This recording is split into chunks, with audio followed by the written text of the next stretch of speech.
Rise, renew, reconnect.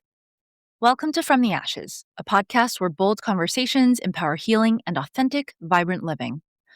I'm your host, Valerie Huang Beck, and I'm on a mission to evolve the dialogue that moves humanity harmoniously forward. And the fire in the darkest night, the phoenix burns. It's ready for flight. Shadows may come, try to tear you apart, but you're the flame that ignites the heart. Hey everyone, welcome back to From the Ashes podcast. I have Tarna Fuller back with us here today. And as you might remember from the previous episode, she is the founder of the Lotus Honey Health. Is there a collective behind that, or is it? Oh my God. Fuller Health Club. Fuller Health Club. Lotus Honey Health and Fuller Health Program is what I'm kind of leaning toward now, because I'm like, it's a whole program. It's not just a club. But yes. I love how we're butchering it from the beginning, but we might keep it in there for authenticity's sake. Okay. That's, totally okay.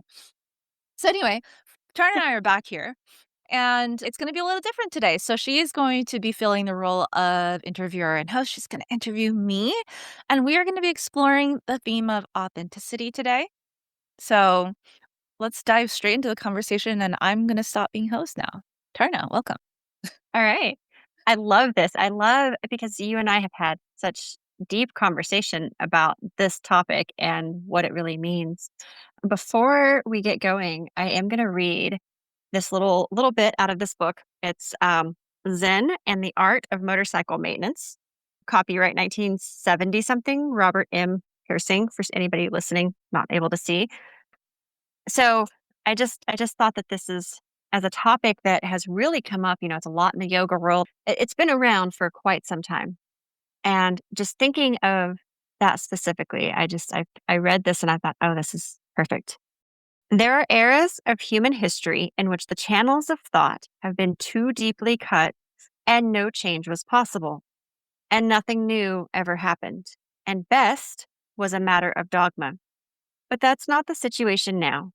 Now, the stream of our common consciousness seems to be obliterating its own banks, losing its central direction and purpose, flooding the lowlands, disconnecting and isolating the highlands, and to no particular purpose other than the wasteful fulfillment of its own internal momentum. Some channel deepening seems called for. So a big part of why I wanted to read that is that there are so many deep areas we can go down, but being authentic and really diving into what does that mean and how is that relevant. And, we hear it all the time, just show up authentically, be authentic. So I'm going to pose this question to you, Valerie. This is your first question.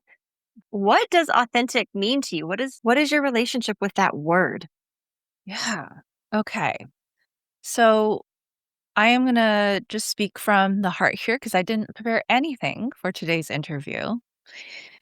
For me, authenticity is the key to a fulfilled life. And as someone who coaches other people, who mentors other people, my goal ultimately for them is that they embrace their authentic selves. To me, we don't all have to go for the same thing. We don't have to want the same thing. And each of us are born into a very unique life, right? A very unique body, a very unique history, ancestry, that if we were to truly embrace in totality, rather than trying to be like everyone else, we would feel so much more accepted and integrated. And I think it would provide us also the heart space to also accept other people as they are.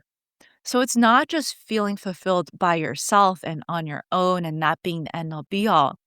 But when people feel accepted and they feel fulfilled and they feel like they're doing something in the world that really only they are meant to do, that increases compassion. And I think there is a ripple effect of that creates conditions for harmony and peace and a lot of the things that we are missing in this world. So that quote that I just read, it talked about a time in human history where the thoughts were so deep that we couldn't actually change trajectory. And you and I have had a lot of conversation about traditions and the way that we were brought up and, kind of some of the expectations. And how do you know whether you're being authentic or whether you're fulfilling a role because of your own innate desire or because of somebody else's? Like maybe you don't have a problem with feeling this desire, but how do you know it's authentically you versus the expectation that you've just accepted? Mm. I can really only speak for myself because I also have friends who have gone very conventional and have chosen the exact path that society wants for them, and I think are, to an extent, pretty happy with that life, right? And that might be authentic to them. So we can't say that, like, just because it's mainstream doesn't mean it's not authentic. However, for me, just doing things for the sake of doing it because somebody else told me to feels very empty inside. There's a sense of, like, I'm doing it because I know somebody told me that I should, that supposedly this is gonna end out good for me, right? This is gonna end up with good outcomes for me. Like, there's a little bit of a question in the back of my mind about, is this really going to end up well for me? Or am I just accepting something that somebody told me was gonna end up good for me?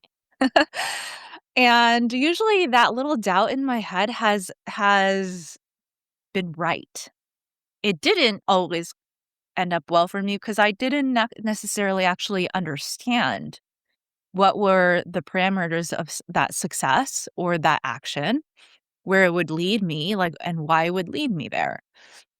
Some a concrete example of this is that I went to grad school to get my master's, and there was there was no "I want" in that action. There was really no desire to get a master's. It was like a couple of other things. It was, "I'm really good at school."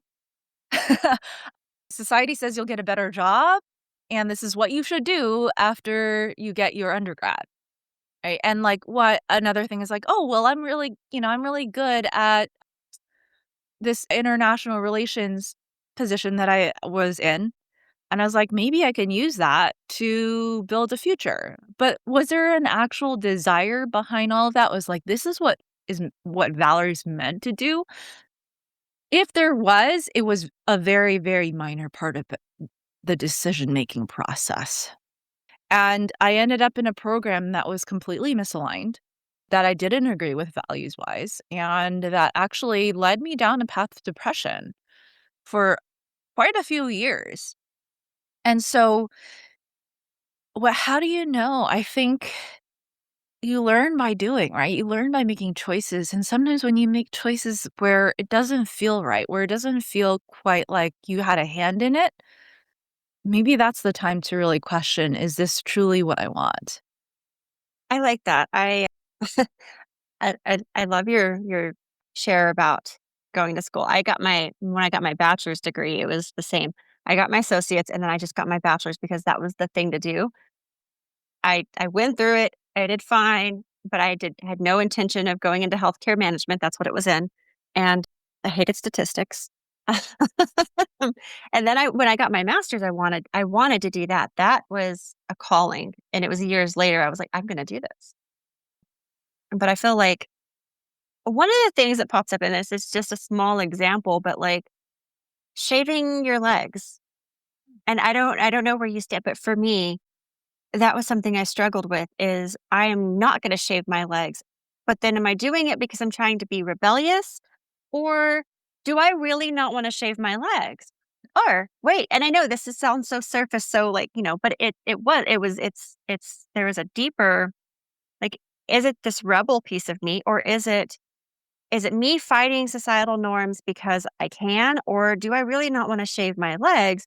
And I went through that for a period. And just for anybody wondering, I don't shave my legs except for once in a while when I'm like, oh, I'd really like to have my legs shaved to go out to the hot springs. And then I will shave them. And I shave them for myself. Oops, sorry, for myself now. But as I was going through that, like, that kind of goes into that rebel piece for me was like maybe more patterning, but it also was it authentic? Yeah. I don't have an answer there. Yeah, this is a great example because it is simple, right? And because this is getting to some of our emotional conditioning is that are we are we rebels because we stand for something, or are we rebelling because we are reacting to something, right? And maybe it's both. That's something to look into, right? That's a piece of reflection to have with everything that you do. I know for me, like I I do like to shave my legs, but I'm not always going to because I just don't have the time and the patience, and nor is it that too important for me to be seen in a certain way. But I like how it feels, right? So it's even though maybe I'm not, because all people will be like, "Oh, you're not true feminist," or "You're not stand," right? There's always people are always putting meaning on what other people do. But how Mhm. could you even know what the meaning is for them? You can only really know what it is for you, right? And that's a one part of authenticity is that nobody can tell you if you're being authentic except yourself. Yeah. So I wrote down authenticity and reaction because I think that that's important. And I want to circle back around to that concept here in a bit. But first, there was another thing that you and I talked about that we just kind of discussed briefly. There was a video, and I said, "Oh, hey, check this out. I want to talk about this." And you said, "Yeah, I think it would be great to talk about the way you phrased it, the not self." Mm, So, I know there are a lot of, and this is something that I've done a lot of work on. So I use the example of shaving legs, but myself as a mom and as a like the feminine role in my household where I'm at now. And that wasn't always the case. And so anyway, but some of that getting to that point is that not self, like what was not me. And I would like to just hear you speak on that concept. yeah. I think there are a couple of schools of thought that might use this term. So I don't think it's necessarily original to me. I know human design uses the word not self. But to Mhm. me, not self is the part of you that you have called you that is actually your conditioning. And it's often a what I would call a shadow strength. So it is the way that you navigate the world that you might even identify with, but that has a cost, like a heavy cost in terms of consequence. And this might be hard to grasp abstractly, so let me give you an example. A people pleaser trait is not self. Okay. So what does a people pleaser do? They put other people's interests in front of their own for the sake of being liked or accepted, right? They really show up for others, make themselves super available in a way that seems a little bit like almost like, unnatural sometimes. Or like you're pushing it too much. Either like you're too available in a way that like people didn't even ask for it, or like didn't even indicate they wanted help, but you're like, "Oh, but I have to be there for them." There's like this almost this urge, right? To be included because that's just it's distinct from just being helpful or being available when needed and being like a, you know, having like a contributing role to a relationship. It's a little bit different. So people pleasers or people who say they have a people pleaser trait, they tend to be over available, right? So because there's an imbalance in this energy where they are giving more. They're giving more than is required or expected or even that they can afford. Now, the key piece of this is like even they can afford energetically, right? Because like if you give too much, you're not going to leave enough for yourself and you're going to get depleted. This is like Ayurveda 101. Eventually what happens is you'll get tired and exhausted in your body. You'll feel very like anxious, right? But another piece of this is that you will start to feel resentment. So the not self creates resentment because the relational piece is out of balance. I gave so much. So now there's expectation I'm going to get something back because I'm not getting something back. I'm not getting fulfillment back. And so that's just like one example of not self, but it is essentially a coping mechanism that we learn very early on in life where we had to rely on this way of being in order to get our needs met. So there is a historical component to this. It's not just something that we like choose consciously to do, but very early on in childhood, a lot of these patterns are this is where they're formed, right? Because the child doesn't know, and the child is a little bit more helpless. And so when a child's survival is at stake, right? When they perceive that like, "Oh, no, like, I'm not going to like, maybe my parents or my caretaker are not going to give me what I need. I'm gonna have to do something extra to get what I need." I know I went way down the rabbit hole really quickly with that one. Okay. So, that's all I'll leave it at that for now. Well, no, I think that's good. I think that's really interesting because it ties back to, the last podcast that we did and we talked about those patterns and I specifically talked about some of my patterns, and something I've been doing lately is releasing a lot of extra work that I do and because I'm trying to hone in my focus. And, I have like a ton of irons in the fire and trying to just bring it down to one. And I realized with myself too that, hey, that's because I found value in doing all of those things because of that child conditioning, that patterning, along with using my voice to say, this is what I want, this is what I don't want. And so I think that's important in recognizing, but also, and that's part of what I want to mention when we go over to the reaction piece too. But also with the not self, there's a guru or a teacher, and it was like, who am I? And you just ask yourself over and over, who am I?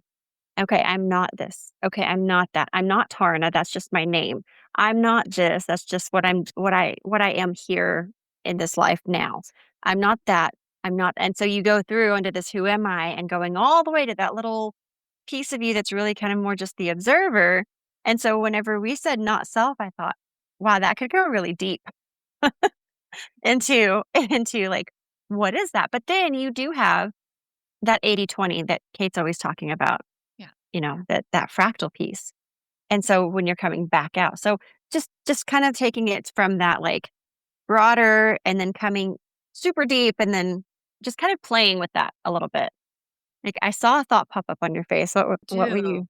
Yeah. Well, okay, because let's also explain a little bit what this not self is in the context of the philosophy that you're pulling from, right? Which is there's a little bit of Sankhya in there. There's a little bit of like the observer and the observed, right? I was actually talking about this with my club members. They actually talk about this amongst themselves. I don't even have to bring it up. They talk about it amongst themselves, which is beautiful. So there's this idea that like there is a self behind who you think you are that is eternal. It's completely, like, whole, perfect, and complete, and is there simply to basically hold the space for your existence now. There's this idea that whenever you identify with the I, like, "I am Valerie, I am female, I am whatever," it's actually Mhm. not your true, whole, perfect, and complete self that is eternal and universal. So when you think about it that way, I'm not Valerie. I'm not a woman. I'm not all of that. It can get a little bit On grounding. very abstract. Yeah. Very abstract because like, wait, I am Valerie. Wait, I am a woman. Yeah, I'm in this body right now. I do have a life in Japan. All this stuff that like I currently identify with that I actually do have to deal with right now, right?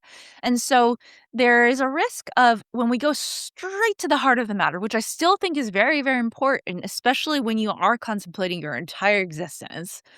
But when we bypass here, what's going on in the here and now, who we are in the here and now, we lose access, I think, to some really rich learning opportunities, which is, I think, why we're here in the first place. Mhm.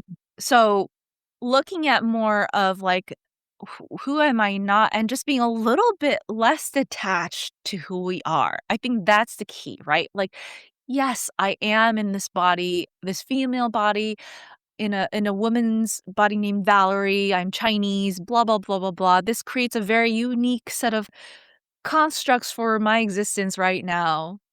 But if it's not me, still I'm in this body here for a reason. Right, and so how do I play my role right now without too much being caught up in the drama of what I'm creating? So, for those of you listening, there is like a school of thought in Vedic wisdom called Sankhya philosophy. I think that this a lot of what we're pulling from is actually from there. The reason why thoughts of schools of thought like that exist is because when we're so steep in our suffering, it is really hard to detach our suffering from ourselves. So when we're able to see beyond this, to see like, I have choice in how I experience my reality, then there's a lot of freedom behind that. But I think that it takes some self awareness and actually some practice and skill before we're able to navigate that and not bypass what we're experiencing in this life. So using it more as I am upset. No, I feel upset and recognizing that piece. Maybe I'm kind of going back a bit too much, but I just when I think about that, when I think about the concept of authenticity, and as you mentioned, like playing this role, right? But I'm a mom. I have these kids I need to take care of. That is very real. And then you're also, in this meat suit or however, I like that phrasing, but I also don't. So that's why I use it. Trying it on. Oh. So anyway, but it's very real. Like I am a mom. I very much, I have to do what I have to do in the society as it is today. But also, if all of this is so fleeting, so temporary, then where does that leave that concept of authenticity? Does it matter? Or is it something that we can just make up ourselves and say, you know what? I want this to be authentic to me, in which case that rebel self is being authentic to something, right?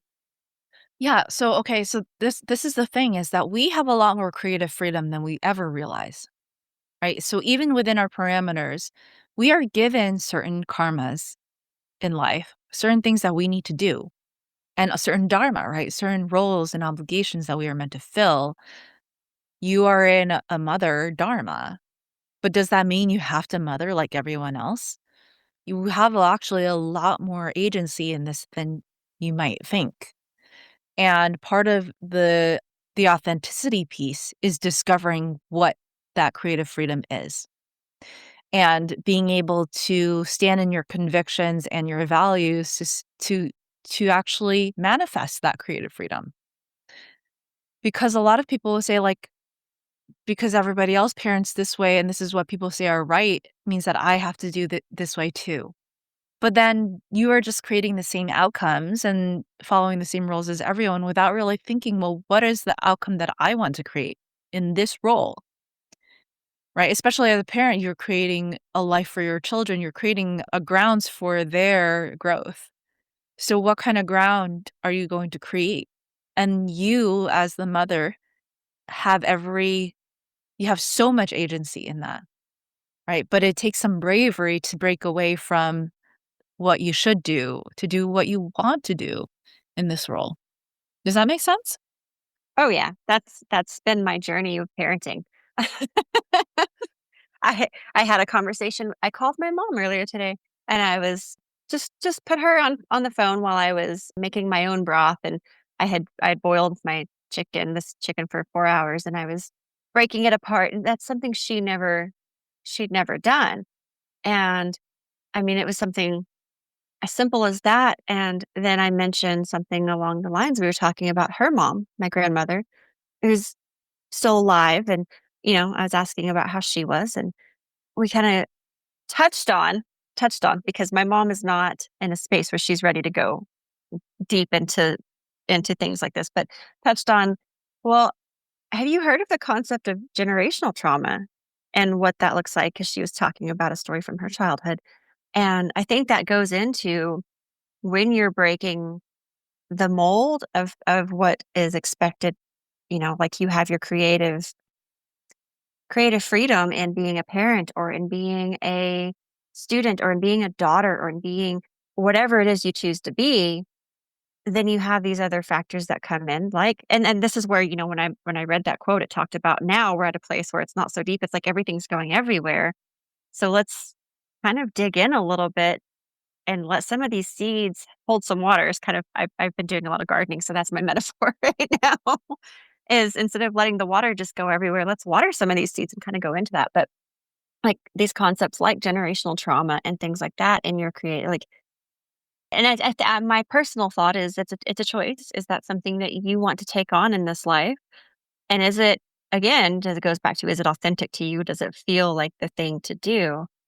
Or is it something that, what is expected if, you know, if the world is our oyster and our creative freedom and how we embody these different roles, are there any guidelines or is it a free for all?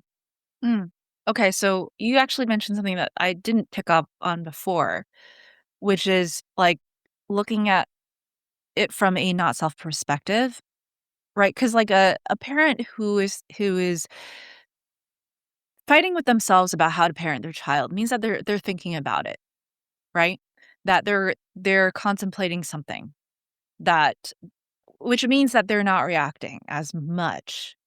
But there are completely reactive parents with very little in terms of the ability to even contemplate choice, right?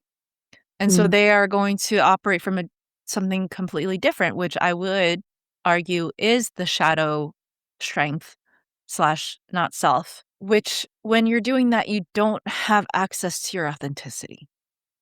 And the mm, reason why is because that is a mode of trying to survive.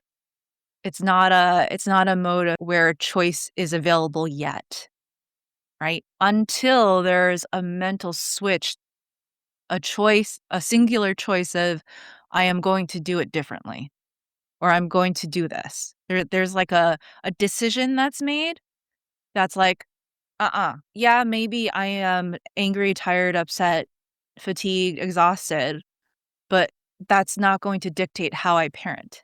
And I think you actually touched upon this in our last episode that you had that switch, right? mhm. You decided you were going to make conscious decisions.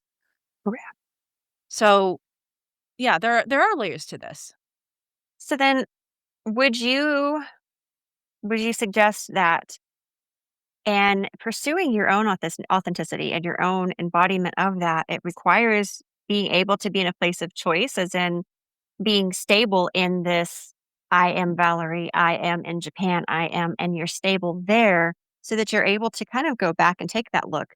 I know you shared with me one of your members who had kind of gone through this journey of living in, this world of working for somebody, and then by kind of coming through their journey with you to be more authentic to themselves and to really embrace that creativity piece. And now they're making their living this way and they're feeling so much more in alignment versus the way that they needed to. And I think a lot of people, working to pay your bills and you're in survival mode versus being able to have the freedom to say, okay, how can I expand? But looking at that from just the self piece, not just the societal piece, but the self piece. Is that kind of what you're suggesting? So I am saying that there are prerequisites to authenticity. Actually, I think Ayurveda backs this up. So let me paint my entire picture here.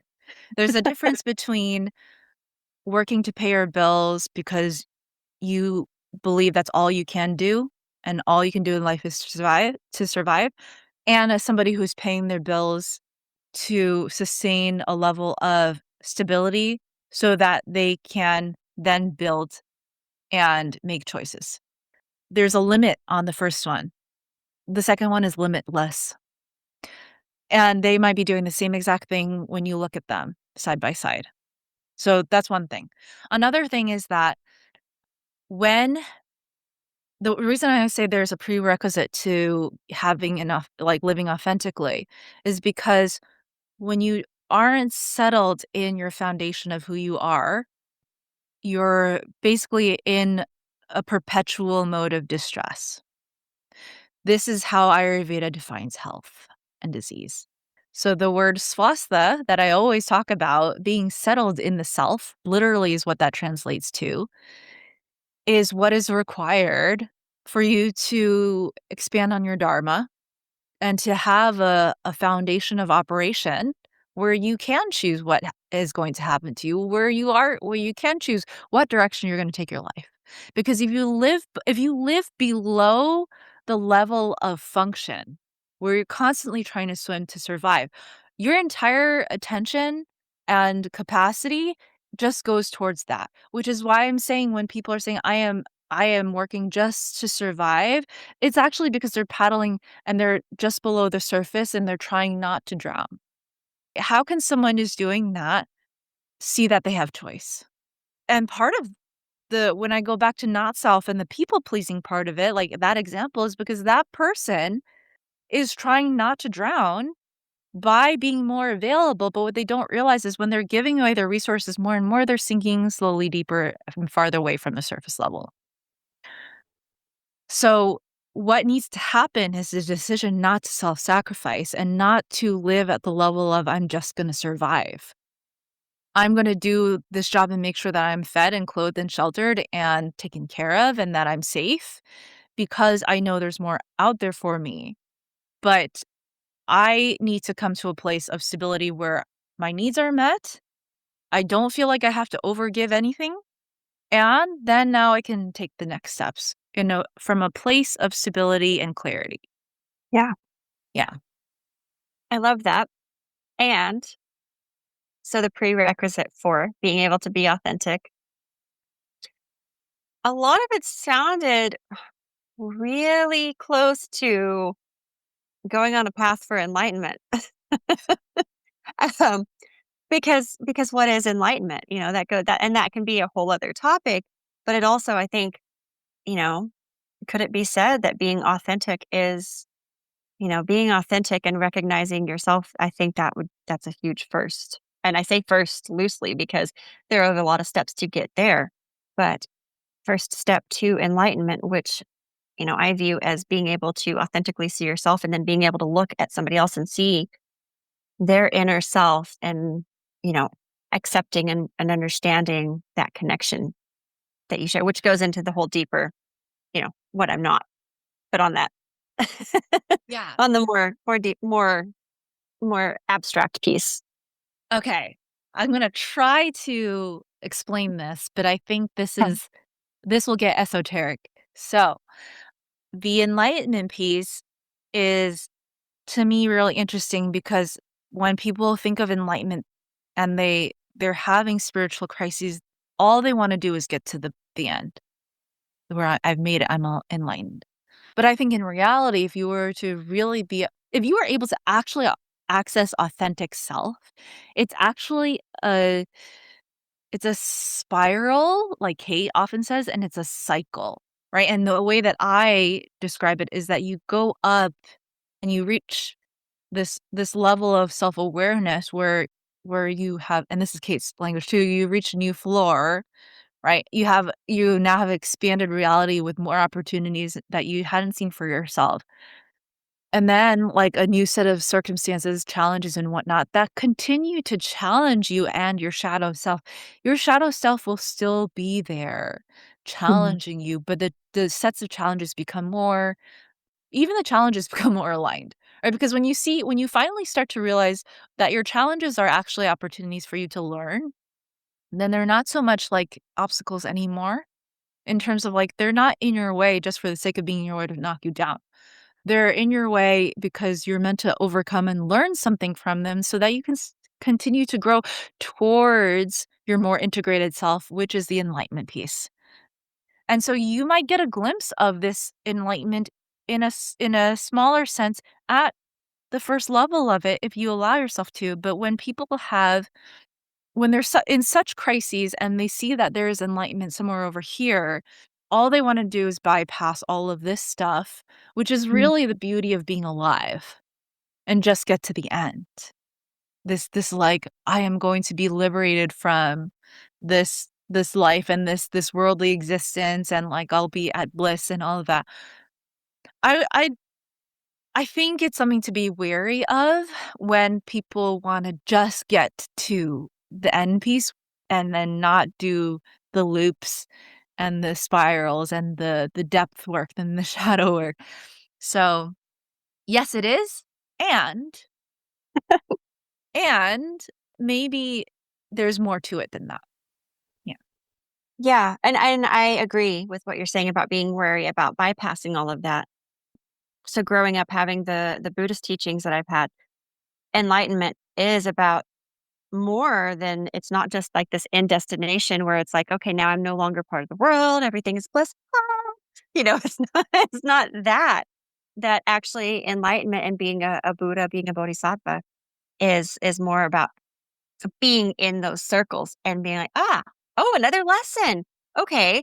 I see this. No, I don't really want to do it, but let's do it, which Yeah. I, I think, that sometimes I'm excited whenever I do have that reaction. I'm like, oh, good job, me. And then other times, for myself, I'm like, no, I'm not ready for that. I don't want to do that yet, and that could be argued to be like not, so, in Nichiren Daishonin, it's kind of you can kind of go in and out of it in that sense of, but it's that understanding of going through those circles and not trying to bypass them anymore.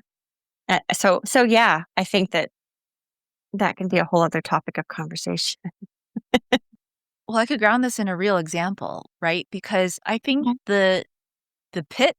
the pitfall of wanting to get straight to enlightenment is actually a sign that healing needs to take place.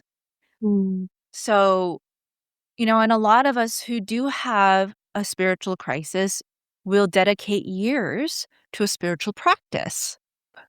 That's kind of the way that it works. Is like we have a crisis of meaning, and then we go and meditate in the desert, and then we go to Ayurveda school, right? And, like, there's this a period of time where we're very dedicated to this philosophy, right? We're really dedicated to this path, and I went to yoga every day and all this stuff. I did all the stuff right, like, quote, unquote, "right." mm, And I thought I was gonna, like, that was my path now. And you see a lot of people go through the same process. But perhaps this is a false, it's not false per se as it is like, this is not the end all be all is for us all to become monks just because we have had these crises. Like, what would real healing be is that we are able to re-enter the world and be back in society with our wounds somewhat healed and us being able to handle what we couldn't handle before. mm. I love that the way you just phrased that. I think that's yeah. I do think that there is a certain piece of that and kind of tying back to the authenticity piece too, but a certain piece of that, like with going to yoga practice and doing all the things you're supposed to do. With me with Nichiren Daishonin's Buddhism as an adult, I got a Gohonzon is like it's a scroll that you chant to, and I remember one of our senior people were like, "Oh, you're supposed to have it on the east side, and then you need to do this, and then you need to do this," and I'm like, "No." And I remember, like, I had this conversation with my stepdad, and he gave me this very thin. It was a book, but you could barely call it more than a pamphlet that Nichiren Daishonin had written, and it was talking about not so much the religious part of the spirituality, making it accessible to people without all the religious parameters, and really being true to yourself and knowing what you need to do in that sense. And some people do need that routine, that repetition, and they need these austerities to help them kind of more hone in, and other people not so much. And I think that's true with any religion. And I know, even organizations like, in Ayurveda, there's some organizations that it's like more of an organization, and it's a lot of really great value and a lot of really great, like, hey, there's this. However, I mean, even just looking at, having a client one on one and saying, okay, well, it depends. It depends on the person. It depends on what, as far as what they need to eat, what they need to do, what type of exercise they should do. And they could appear one way and really as you dig in, it's something totally different. And so it goes back to, I think authentic is really what you said in the very beginning about unique to your set of who you are. And I think that goes for all of those things. Yeah. Yeah.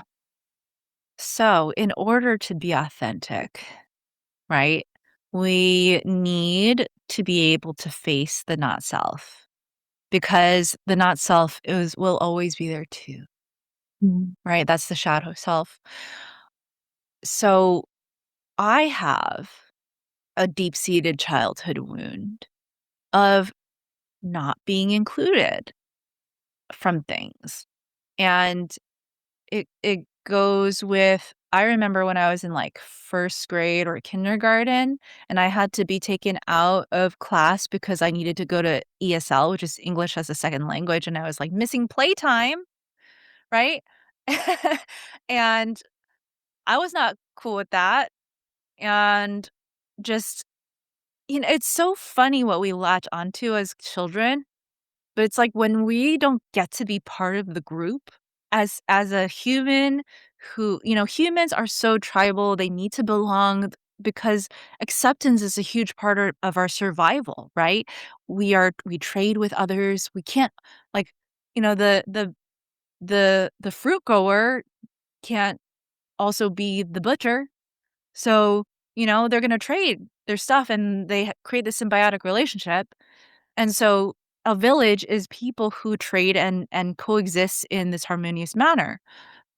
So when you're taken out of the village because you're different, this can feel very threatening, right? This is and I'm just like just zooming out to look at human nature to see why for me stuff like that seems so insignificant is carried forward for the rest of my life. And I've been in this job right now, right, in Japan. So I'm a foreigner in Japan. I put myself in here where I am going to most likely feel left out. So this is very funny, right?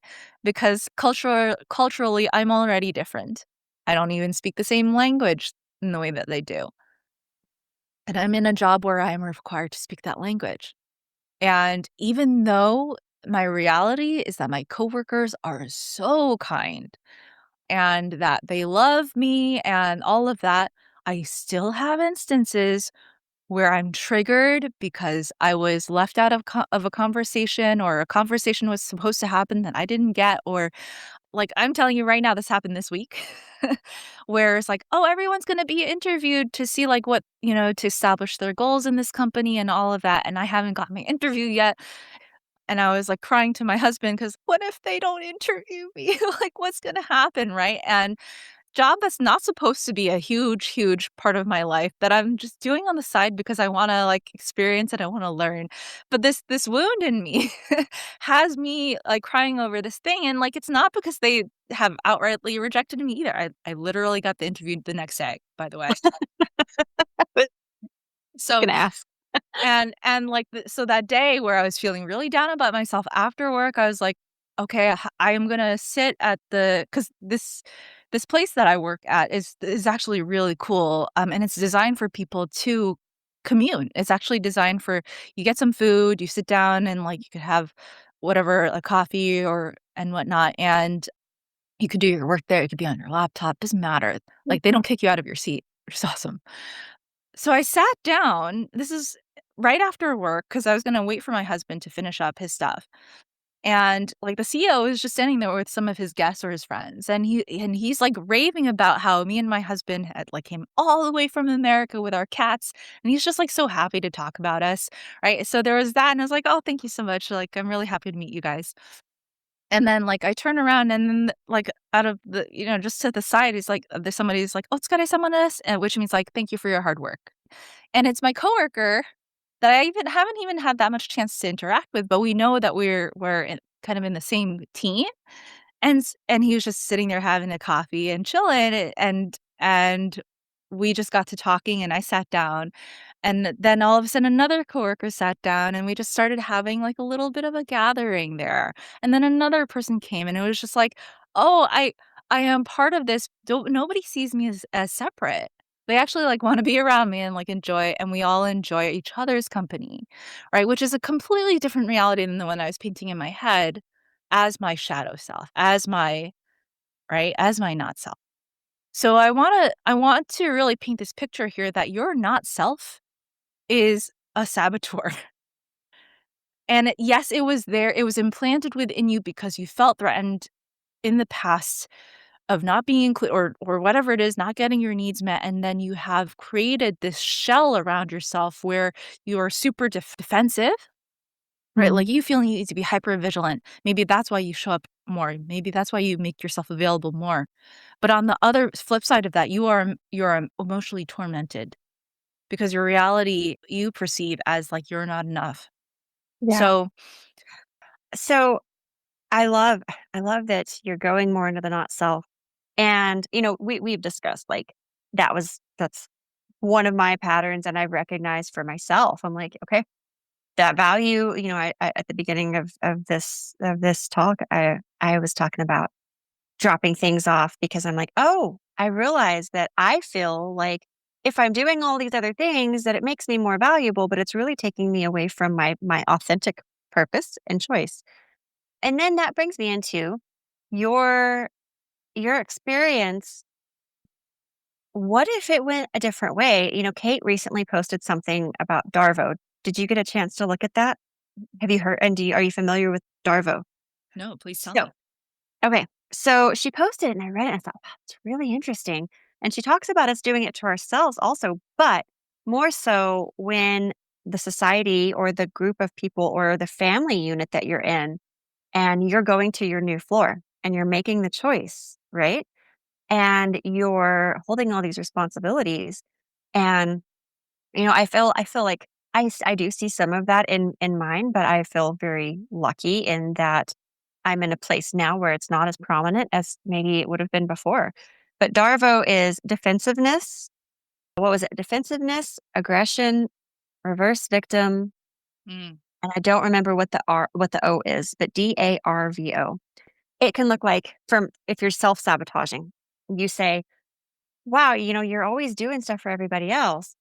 "Oh, no, I'm not. No, I'm not." And then it's like, you're just, and I can't think of I can't think of an example, but so, an attack of some sort, and now you're just not appreciating me, and kind of having that as a defense, or if it's societal, whenever you're like, okay, I'm no longer going to be available for, I think she gave the example of, I'm not going to be around to monitor, to help manage you when you're drinking anymore. And the person says, well, I don't drink that much. And, I wouldn't have to drink if you didn't blah, blah, blah. Or, so it goes into more abuse situations, right? mm, mhm, But it's not always that extreme.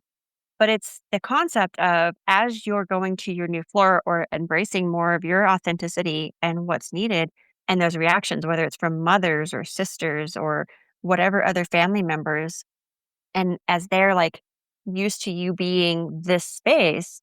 And I love that Kate gave the analogy of a rubber band because a rubber band snaps back hard.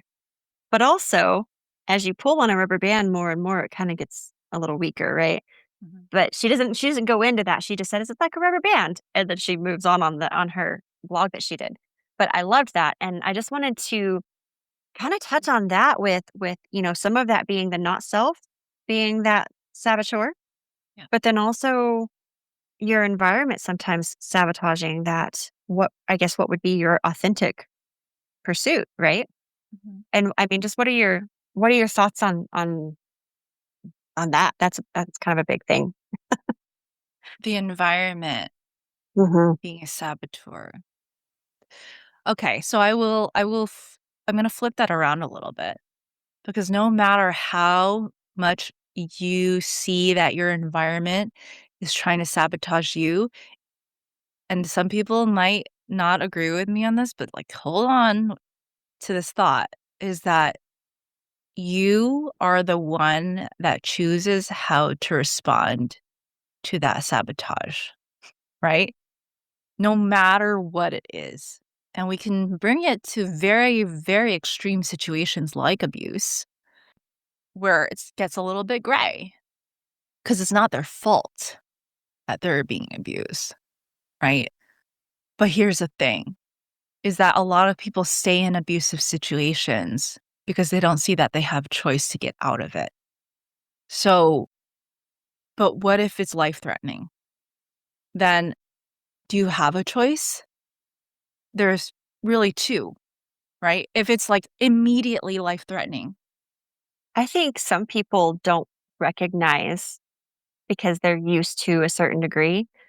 But even with that Darvo piece is talking a lot about you do have that choice to leave, to not or to hold your boundary regardless of whatever consequences somebody else has. And she goes into like it can look like the silent treatment and it can look like being left out of events and things like that and holding that boundary until like intentionally destabilizing to go to your authentic self. So yeah, I agree that to an extent, yeah, I think there is choice. We talked on our last podcast about like childhood abuse. I do think that that's more of a different story. But I mean, when you're talking about an adult, yes, choice, but also sometimes people don't realize that they have a choice. And I feel like that goes to what you were saying about having that stability in self, but also having stability in your environment before you can pursue that authenticity. Yeah. But I think it can be a step toward that. Yeah. Well, here's the thing. Let's let us touch upon the things Okay. that are the most gray, which let's look at the child then, Okay. right? The child is in the moment making choices.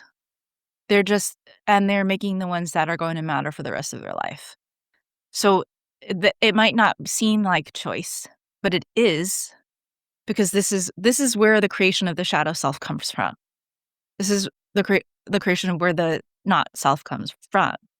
Is that a choice is made in the moment, and they are actually doing what they need to do to survive. So the choice is that they are making they are doing what is exactly required of them to do in the moment to survive. Otherwise, they wouldn't be here today. As an adult, you default on that choice. Instead of refreshing the situation, the operating system be like, this is a new thing. This is a new Mhm. situation. Now what do I need to do in this moment? Because yeah, for some reason we imprint, right? There's a default way of being that we learn to be from those early instances because it works until it doesn't work. So I think the child always knows what to do. Yeah, that's a tricky one. But if we look at it that way, then we can see that originally we did make the choice. We Yeah. made the So the choice to live, really. yeah, so the child made the choice to live, to survive. But then, I mean, even looking at so like for myself, I've gone through a lot of growth and I do intentionally look at those patterns that I from those choices that I made, right? Mhm. And but I do know a lot of women who don't see that they have choice, much less recognize the patterns because they're not in a place to start to explore. So I think that I'm I'm curious more, I think, right now about the women who are in the situations where they are trying to explore and maybe they're at the start of, like at the start of where I was with my journey. I had to upset and I had to move, actually physically move myself out of the situations so I could grow to my new floor. Mhm. But I don't think every Darvo sort of situation is as extreme, right? So, I mean, so say it's, for me, like I said, I'm really grateful that I am in the relationship that I am in, that I have the family I have now, but I know a lot of women are not in that place.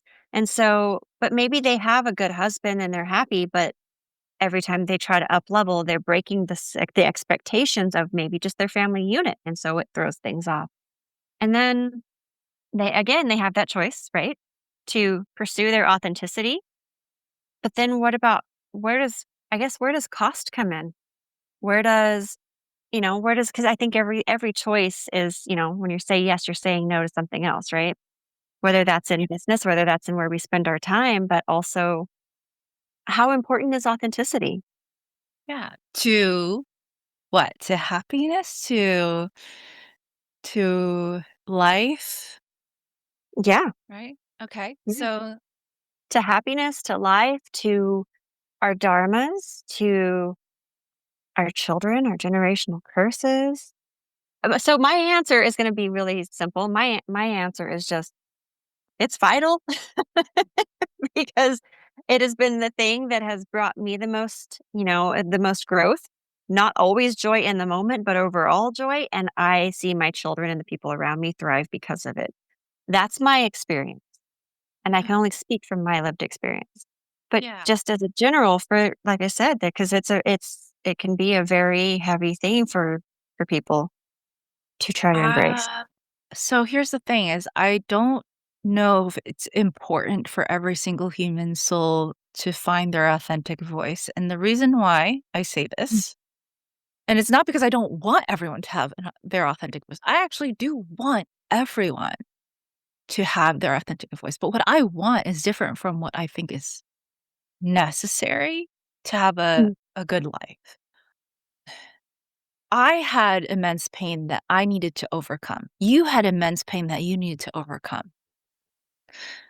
But if you have been living in a palace your entire life and nothing bad has ever happened to you and you feel safe and you're flourishing and you just do, you're just painting pictures all day and like I don't know, frolicking with your birds. Can I tell you that you need to find your authentic self? I don't know if I can, right? Um That's something that I think each soul has to find their way to, and has to is a strong way of putting it. But, like, if you think about the story of Siddhartha, like Mhm. Buddha, he had a great life doing exactly that, like, just chilling in his palace and it like, with his family protecting him from reality, and the pain of death and whatnot. It wasn't until he discovered it for himself that it became a problem, right? But once it was a problem, you can't go back. You can't unsee what you've already seen. Mhm. So, yeah, it only is something it's only something to discover when I don't know, when you realize you've been missing it in the first place, maybe? I wonder I wonder if it and so anytime I think of the story of Siddhartha, I also think of the story of Jesus and, being born, Jesus being born in the manger and the conditions being kind of less than ideal and coming and being like, I'm this Messiah. And everybody's like, oh, you're nuts. And Siddhartha kind of went through something similar, but like that. Oh, I'm enlightened. I've got it. I understand. And for him, it was sitting and seeing all the suffering. And he's like, I need a timeout. Like, I got to figure this out. Right. And in Buddhism, there's the idea of reincarnation.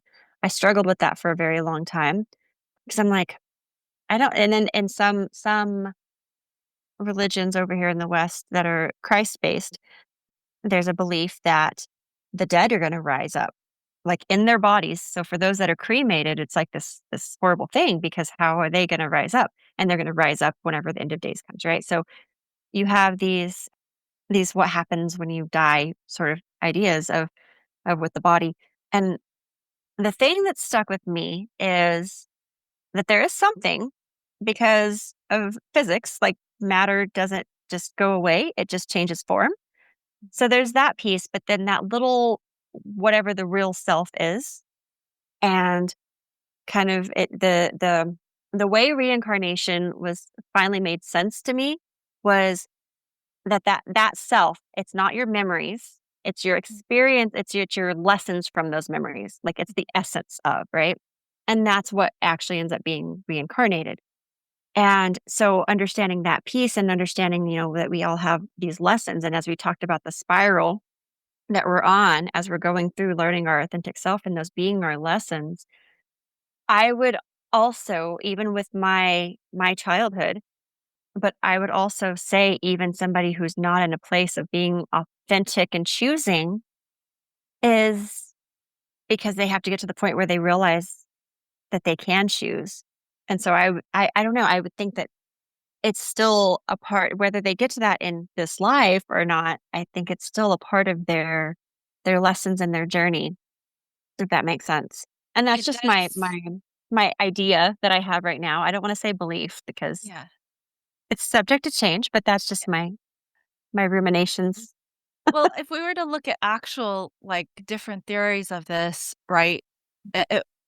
Like, there are arguments that if you do live a life where everything's good and you're just cruising in this one, it's just part of the journey and it goes on and it goes on, right? In these reincarnation cycles, and your spiritual development will eventually unfold.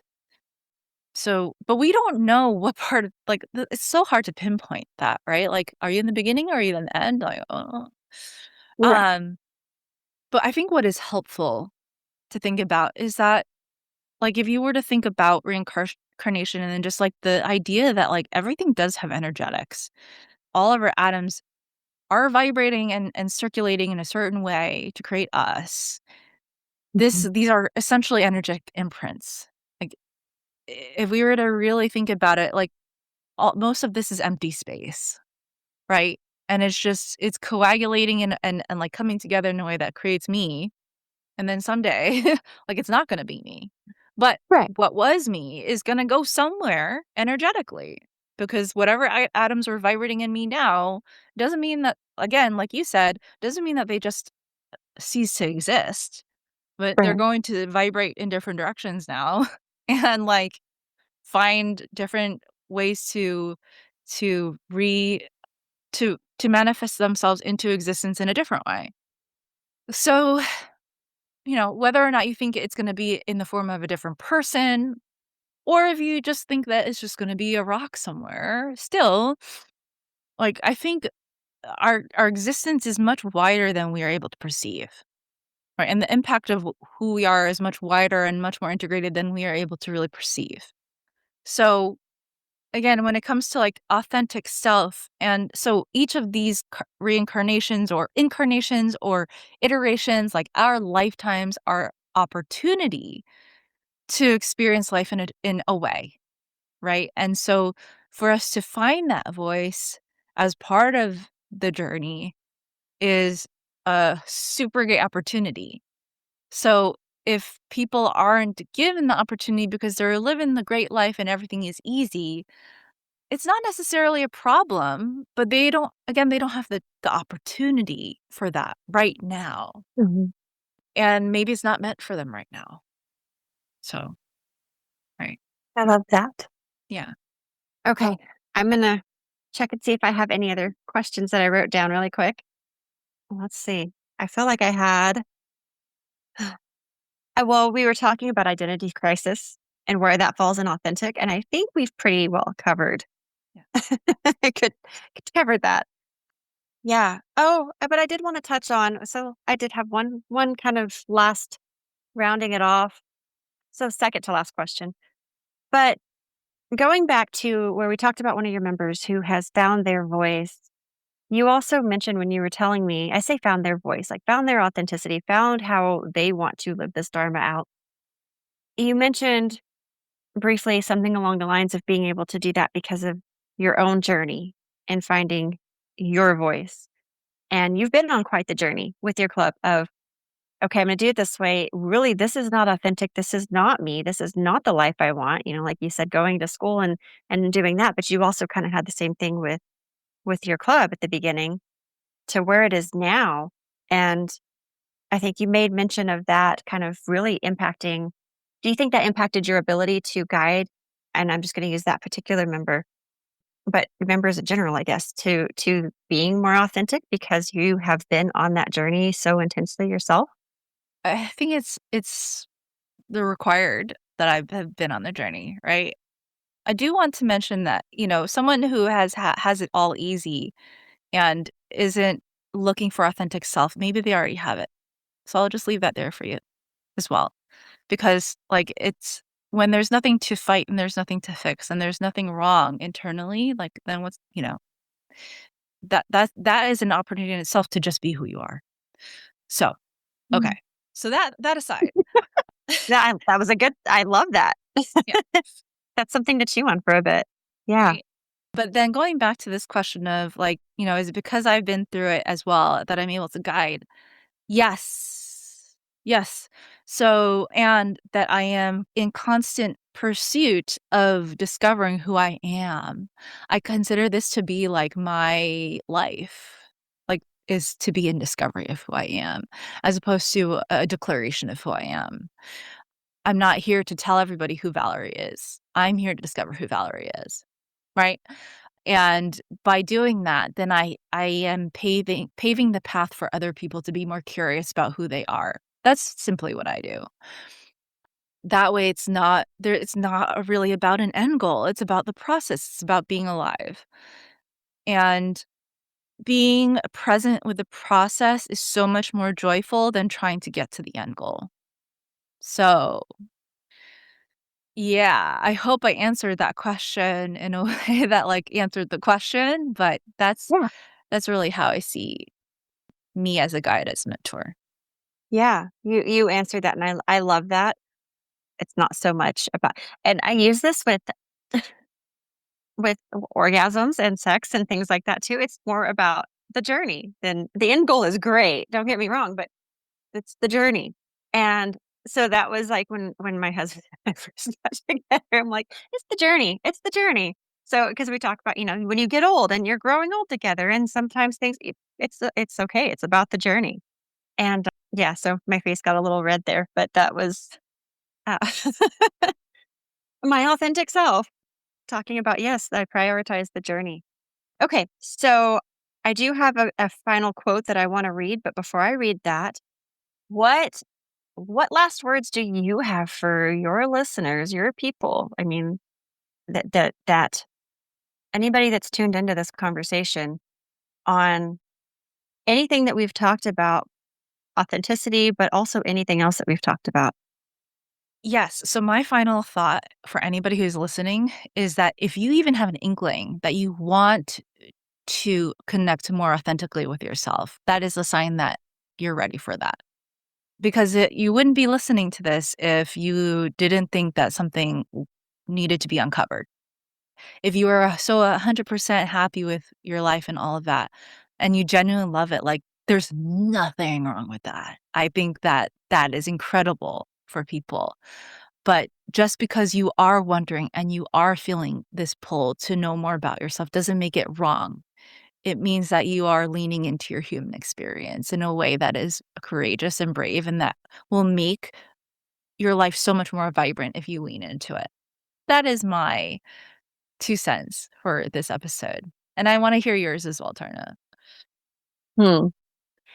I agree with the idea when you said if anybody has an inkling. I remember I used the example of yoga teacher training at the beginning of this episode, and I had that thought of what does that mean? What is authentic? You're learning something and you're learning to mimic somebody else's training, somebody else's teaching, but you do find your authentic voice. You do find what's true for you and find your way. And one of the things my teacher said to me that I absolutely love is there's a zillion yoga teachers out there. And I'm using yoga as an example, but this is true for whatever is in your heart or voice to get out and to be in the world. There might be a zillion out there, but there's somebody out there that needs to hear what you have to say in the way that you say it, what that needs to see what you have to present in the way that you present it. So, yeah, it's important to do it your way. Okay, my quote. And this is at the beginning of that same book that I started in the beginning. And I don't know who the quote is from. It doesn't say. It's from a story of some sort. I don't know who Phaedrus is, but I just thought it was good. It says, And what is good, Phaedrus? And what is not good? Need we ask anyone to tell us these things? Hmm. So, yeah. Yay. All right. Thank you, Turner, for being host today and for bringing us this wonderful interview. Yeah. Yeah. Thank you so much for having me. And it was a pleasure just getting to kind of pick your brain and go deeper into this. And I would like to invite you to talk about what you do and to, who are you looking to work with? Because if anyone wants to work with either of us on all of this, I want them to be able to reach out. Primarily, I help overwhelmed women who are in that people pleaser category or who are just over giving, over functioning, just high capacity. They can take on the world.